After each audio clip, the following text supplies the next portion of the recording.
Oui, demain, nous allons avoir l'épisode 3 et l'épisode 4 de la saison 2 de Has Been Hotel. Et j'ai par ailleurs super hâte.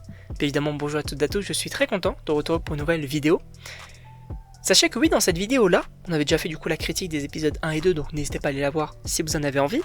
Mais dans cette vidéo précisément, j'aimerais revenir sur mes attentes pour l'avenir de cette saison 2, qui ne m'ont pas forcément comblé finalement dans le premier épisode et dans le second, même si c'est un peu logique. Puisque du coup c'est qu'une introduction, enfin en tout cas c'est le début. Dans un premier temps, on va revenir sur... En vrai, je pense qu'on peut parler que de deux personnages. Le premier, c'est Alastor. Puisque oui, Alastor, vous connaissez le démon de la radio, etc. Un être extrêmement puissant finalement. Et c'est vrai que dans l'épisode 1, on ne le voit que très très peu. Alors c'est un peu le cas aussi des autres de la troupe finalement de Charlie qu'on ne voit pas forcément beaucoup. Mais on a quand même quelque chose d'intéressant, c'est que lui a... Alors je pense qu'il a un petit peu le seum d'avoir notamment son bâton qui est brisé. Et en plus de ça, d'avoir perdu face à Adam. Puisque je vous rappelle que l'hôtel a quand même subi une grande popularité parce qu'ils ont tué Adam. Mais Adam a défait Alastor. Donc là aussi, on peut avoir une sorte de communication entre gros guillemets mensongère par exemple de Vox en te disant oui, alors c'est très cool, Charlie a réussi à battre l'armée des anges, mais Adam a défait Alastor. Donc Alastor n'est pas si puissant que ça au final. Donc ça aussi, ça peut être assez intéressant finalement d'avoir ce côté-là au niveau du coup de Alastor, qui justement veut prouver qu'il est extrêmement puissant, fait toujours un petit peu le malin avec son sourire, etc. Ça peut être intéressant. Parce que c'est vrai que moi personnellement, j'attends aussi du Alastor. J'attends justement d'en savoir un petit peu plus, notamment au niveau de son pacte. Si c'est Lilith, je vais pas vous mentir que je serais peut-être un peu déçu parce que je trouve qu'on en fait quand même beaucoup concernant ce pacte-là. Et c'est vrai que bon, si c'est seulement Lilith, alors avoir les motivations derrière.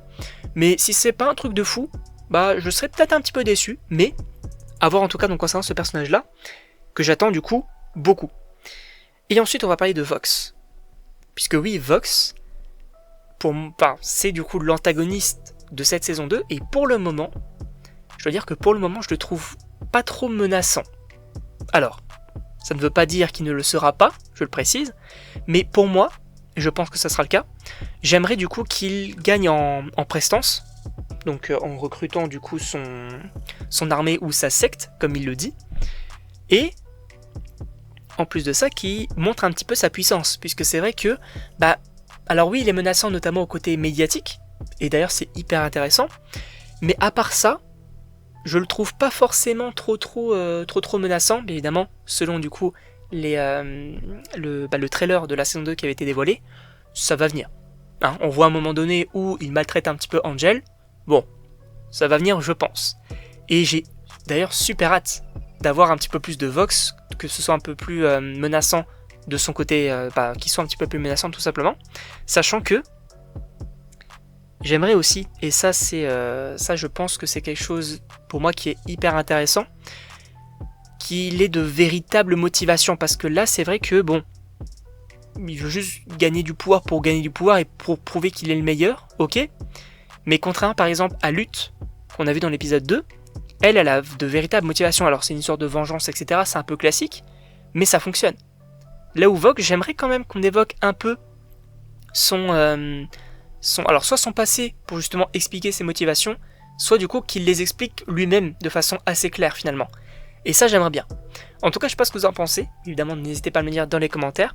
Voilà un petit peu du coup mes attentes, mais je pense clairement qu'elles vont être comblées et même au-delà. Puisque je vous rappelle quand même que l'épisode 2 pour moi c'était une petite surprise, Le côté du Serpentius, je m'y attendais pas, et un aussi beau développement du côté de Lutte, je m'y attendais pas non plus.